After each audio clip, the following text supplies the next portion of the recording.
자, 세포의 생명활동과 에너지인데요. 12강입니다. 자, 세포의 활동을 우리가 이제 공부할 거예요. 유전을 공부했으니까 우리가 전 단원까지. 이제는 사람을 구성하는 기본, 가장 기본적인 단위 뭡니까? 세포죠. 그래서 세포가 어떻게 생겼는지, 이 안에서 무슨 일이 일어나는지 알면 우리가 점점 범위를 넓혀서 세포가 점점 커져서 뭐가 돼요? 뭐 조직이 되고 그 다음에 기관이 되고 뭐 개체가 되고 하는 이 과정 순서대로 공부를 할 겁니다. 자, 그럼 세포부터 공부를 할 건데, 자, 세포의 생명활동 한번 봅시다. 1. 물질대사. 자, 물질대사라고 하는 건 이 세포 안에서 일어나는 어떤 여러 가지의 일들을 얘기하는 거예요. 사람이 숨쉬고 살 수 있는 이유는 이 물질대사가 되기 때문입니다. 물론 전체적으로 유기적으로 이루어져 있죠. 사람은 진짜 정말 놀라운 유기체입니다. 놀라운. 그래서 뭘 먹고 소화시키고 이걸 에너지로 만들고 그 다음에 그걸 세포에서 에너지를 가져다 쓰고 산소랑 같이 결합해가지고 이제 뭐 이산화탄소랑 뭐 이런 노폐물을 내보내고 그걸 다시 배출을 하고 하는 모든 과정이 유기적으로 이루어져 있죠. 자, 그럼 한번 읽어봅시다. 물질대사. 생명체 내에서 일어나는 물질의 화학적 변화로 생명체의 생명 유지에 반드시 필요하다. 생명체의 생명 유지에 반드시 필요하다. 1번. 물질대사 과정에서 항상 에너지가 출입한다. 에너지가 당연히 출입을 하겠죠. 2번. 효소에 의해 반응이 일어나므로 체온과 같은 낮은 온도에서도 빠르게 시작된다. 네, 효소에 의해서 반응이 일어나기 때문에 체온 정도의 낮은 온도에서도 반응이 어떻다? 빠르다. 반응이 빨라야겠지. 근데 반응이 빠르려면 사실 온도가 높아야 되는데 사람을 막 100도씨로 올릴 수 있어요?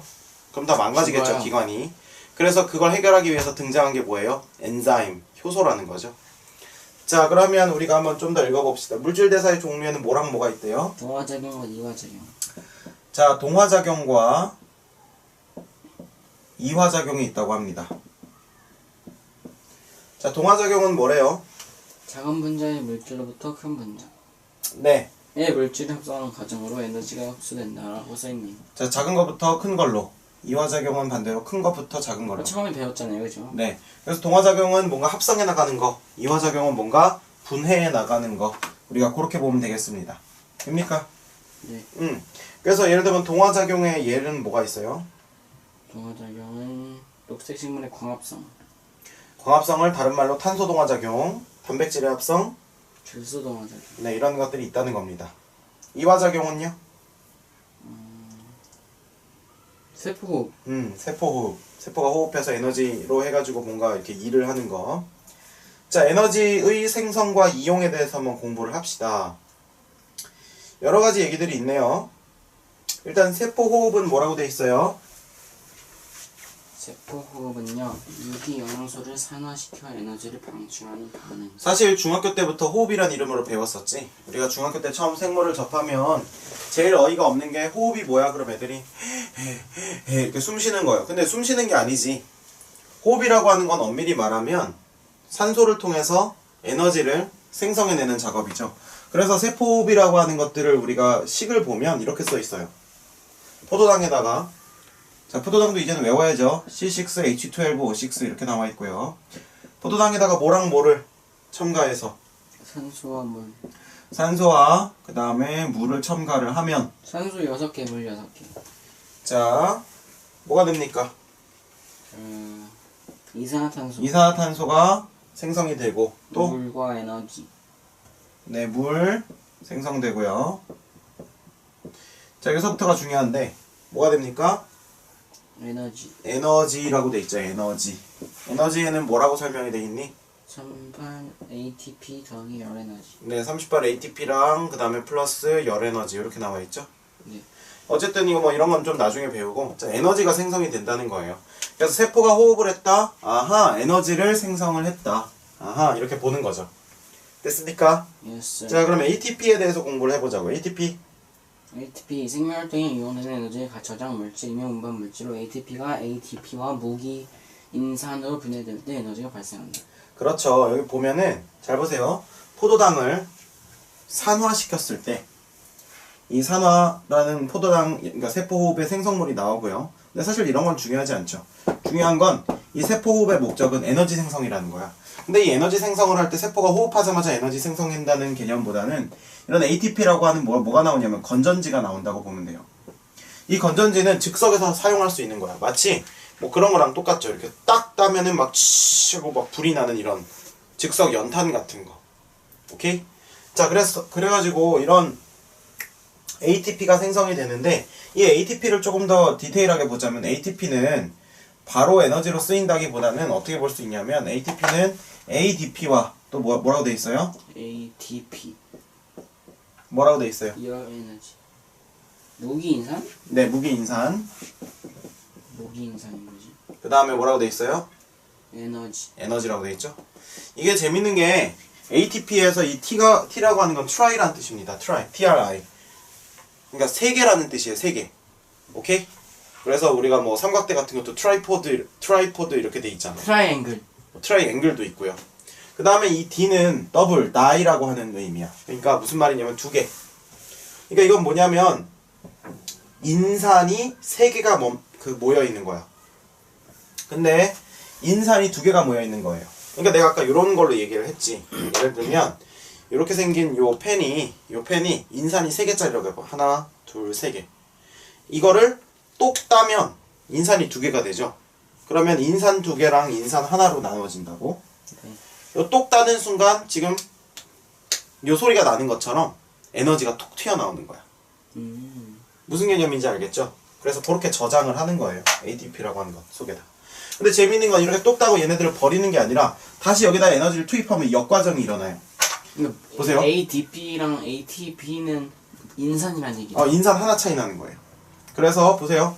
이걸 이 상태에서 다시 에너지를 줘서 딱 닫아놓으면 언제든지 쓸 수 있는 건전지가 되는 개념인 거죠. 그러니까 인체는 참 신비해요. 그죠? 맞습니다. 자, 에너지의 이용. 자, ATP로 형태로 저장된 에너지는 다양한 생명활동에 이용된다. 읽어봅시다. 보니까 어떻게 돼요? 세포호흡을 통해서 영양소가 들어오고 지금 보니까 열 에너지로 나가죠. 여기 있는 열 에너지. 네. 열 에너지로 일부는 나가고요. 그 다음에 여기 보니까 O2가 들어와서 그치? 뭘로 나가요? CO2로 나간다고 돼 있죠? H2O랑. 네. 그럼 그거는 요거 얘기하는 거죠. O2가 들어와서 CO2랑 H2O로 나간다. 그 얘기고요. 세포호흡 과정을 통해서 이렇게 나간다는 거야. 얘가 들어오고 얘는 나간다. 오케이? 그 다음에 요 그림은 보면 뭐라고 돼 있냐면 요 그림은 지금 영양소가 들어오고 세포호흡을 통해서 열 에너지가 생성된다는 그림이고요.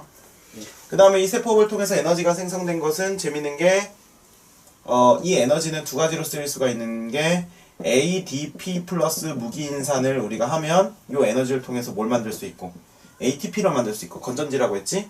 네. 이 건전지에서 다시 요거가 되면 중간에 뭐가 나와요? 에너지가 나온다는 거지. 그러니까 무슨 말이냐면 이런 얘기랑 똑같은 거야. 세포가 세포호흡을 해가지고 에너지를 만들어 놓은 거를 당장 쓸 데가 없다고. 근데 우리가 그렇잖아. 여름에는 전기 에너지 많이 쓰고 겨울에는 가스 에너지를 많이 쓰죠. 그쵸? 그럼 우리가 에너지를 항상 똑같은 만큼만 생성하고 있으면 갑자기 운동을 하거나 갑자기 힘을 내려고 했을 때 이게 과부하가 걸려서 시스템이 다운된다고. 그러니까 그런 걸 막기 위해서 세포는 미리 ATP를 만들어 놓는 거예요. 건전지를 많이 만들어 놓는 거지. 우리 몸이 언제든지 그걸 쓸 수 있도록. 많은 에너지 보입니까? 보입니다. 네, 많은 에너지 있습니까? 한번 두드려 보시죠. 네, 저보다 에너지가 좀 적네요. 그래서 많은 에너지. 근데 중요한 건 지방같이 쌓여있는 건 엄밀히 말하면 ATP는 아니에요. 안 죽는 거예요? 그렇죠. 저장돼 있는 에너지의 형태긴 하지만 우리 몸이 원하는 건 이 ATP입니다. 바로 우리가 어떤 활동에서 쓸 수 있죠. 그래서 이 에너지는 생명 활동에 쓰이는데 예를 들면 물질 합성, 발전 발광, 근육 운동, 물질 수송, 항상성 유지. 그러니까 우리 몸에서 일상적으로 쓰이는 모든 에너지는 다 ATP로 쓰이는 겁니다. 그러니까 ATP가 많이 쌓여 있다는 것은 우리가 이제 활동하기 좋다는 거지만 이런 지방이 많이 쌓여 있다는 것은 좀 건강하지 않다는 거겠죠. 자, 에너지 대사의 균형입니다. 읽어봅시다. 에너지 섭취와 소비의 균형. 아주 어려운 얘기가 아니에요. 섭취량보다 소비량이 많으면 살이 빠지겠죠. 그 다음에 소비량보다 섭취량이 많으면 아셨죠? 네. 왜요? 아니에요. 선생님 많이 빠졌는데. 아니에요. 다시 찌고 있죠. 다시 왜요? 빼야 됩니다. 네. 자, 그래서 영양 부족이라고 하는 것은 뭐가 더 많은 상태? 소비량이 더 많은 상태. 그죠? 네. 영양 과다라고 하는 것은 섭취량이 더 많은 상태. 체지방 축적이죠. 자, 그래서 에너지 대사량은 뭐가 있습니까? 기초 대사량, 활동 대사량, 일일 대사량 등이 있다 라고 나와 있죠. 자, 오른쪽에 우리 있는 자료들 한번 봅시다. 네. 자료 보니까 탐구 1. 효모의 세포 호흡 결과 발생된 이산화탄소의 양 측정. 자, 이런 실험은 우리가 직접적인 이해가 진짜 중요합니다. 실험의 내용을 외우는 것보다 실험을 보고 이게 무슨 목적인지를 이해하면 과학적인 사고에 아주 도움이 되겠죠. 자, 효모가 있어요. 효모 어디에 쓰이지 보통? 발효시킬 때. 발효시킬 때 쓰이죠? 맞습니까? 뭐 빵 같은 것도 그쵸? 혹은 막걸리 뭐 이런 것들 다 효모에 의한 거죠. 지금 한번 이 과정 읽어볼까? 1. 효모관에 다른 종류의 음료수와 효모액을 각각 15ml씩 넣은 후 냉관부에 기포가 들어가지 않도록 발효관을 세운 다음 입구를 손마개로 막고 발생하는 기체의 부피를 5분 간격으로 측정한다. 네. 그래서요. 냉관부에 모인 기체의 부피가 더 이상 증가하지 않으면 최종 부피를 기록한다. 이게 왜 맹관부가 어떻게 되어 있는 거냐면 지금 보면 구조 자체가 이렇게 생겼죠? 그죠? 그럼 잘 생각해봐. 지금 여기 이렇게 놓고 여기를 막아놨단 말이죠. 그럼 여기 있는 거의 압력 때문에 얘가 이렇게 올라가진 않아요. 그럼 여기에는 최종적으로 뭐가 쌓이냐? 이 안에서 어떤 기포가 발생하려고 했을 때 이쪽에 쌓인다는 거지. 왜냐면 얘가 더 높으니까. 예? 그러니까 이건 뭐냐면 순수하게 생성된 기체를 모은 양이 얼마인지 읽을 수 있는 기구라고 보면 돼요. 아셨죠? 네. 자, 근데 중요한 건 내용이죠. 자, 3번. 스포이트로 발효관의 용액을 일부 덜어내고 10% 수소나 칼슘 용액을 20ml 정도 넣은 후 맹관부에 모인 기체의 부피 변화를 관찰. 그렇죠. 그러니까 음료수 플러스 효모액으로 처음에 기체 측정하고 수산화칼륨 더 넣어가지고 기체 측정 더한다 이거죠. 네. 결과를 보니까 어떻게 돼 있어? 음료수에 포함된 당이 많을수록 효모의 알코올 발효가 많이 일어나 그렇지. 발생하는 기체의 양이 많다. 그렇지. 그러니까 효모를 넣을수록 이게 지금 당이 많을수록 이 기체는 많아진다는 게 일단 첫 번째 결과고. 그런데 과정 3에서 맹관부에 모인 기체의 부피가 감소하는데 이는 수산화칼륨이 이산화탄소를 흡수하기 때문이다. 결과적으로 효모의 알코올 발효 결과 발생한 기체가 이산화탄소임을 알 수 있다. 그렇지. 그러니까 이 기체가 뭐냐를 알고 싶어서 뭘 넣은 거예요? 수산화칼륨 KOH 수용액을 넣은 거예요. 알겠습니까? 네. 네. 자, 수산화칼륨 수용액 KOH를 넣으면 얘가 뭘 흡수한다는 거야? 이산화탄소. 그러니까 이산화탄소를 흡수하니까 여기 생기는 기체가 어떻게 된다는 거야? 더 어떻다는 거예요? 여기 생긴 기체가 더 줄어든다는 거지. 네. 왜요? 수산화칼륨이 그 기체를 흡수하니까. 그러니까 여기 생긴 게 산소인지 뭔지 모르잖아요. 안 그렇습니까? 그쵸? 그러니까 이 실험이 되면 이 실험에 대해서 이제 문제에서 뭐라고 물어볼까? 이 여기에 상층부에 그 생겨난 기체는 무엇인가?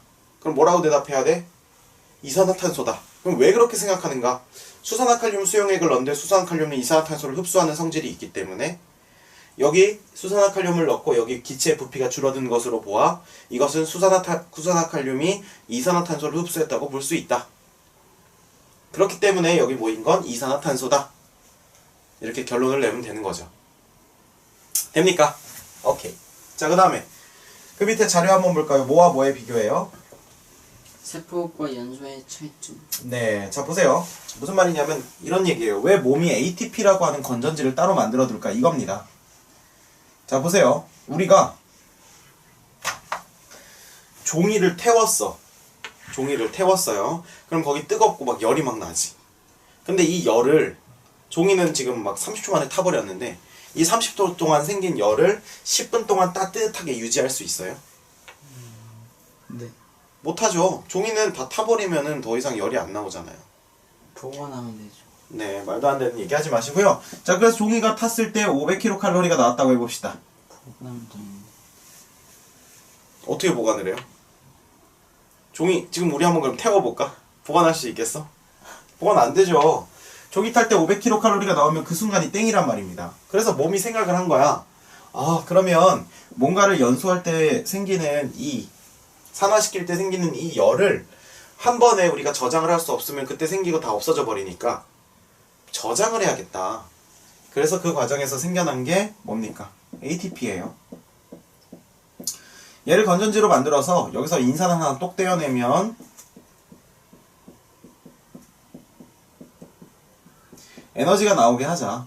그 다음에 거꾸로 이거를 에너지를 주면 얘네들을 뚜껑을 닫아놓은 것처럼 건전지로 만들자. 이렇게 얘기를 한 거예요. 그래서 마찬가지로 그러니까 어떤 얘기냐면 종이를 태워가지고 그 태운 열을 어떤 건전지에다 저장을 해놓고 필요할 때마다 꺼내 쓰자. 이게 원리입니다.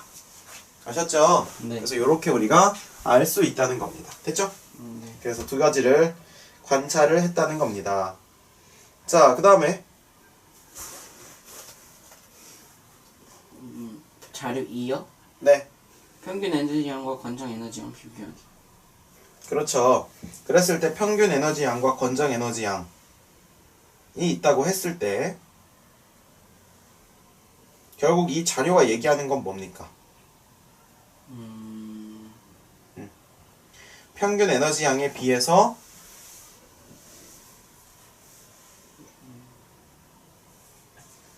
그 다음에 권장 에너지 양에 비해서 우리가 섭취한 에너지 양이 더 적거나 더 많았을 때 생길 수 있는 문제들에 대해서 얘기하고 있죠.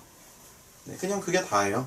별로 중요하고 뭔가 많은 의미가 담겨있는 자료는 아니라는 겁니다. 네. 됐습니까? 네. 네, 그래서 이렇게 보면 되겠습니다.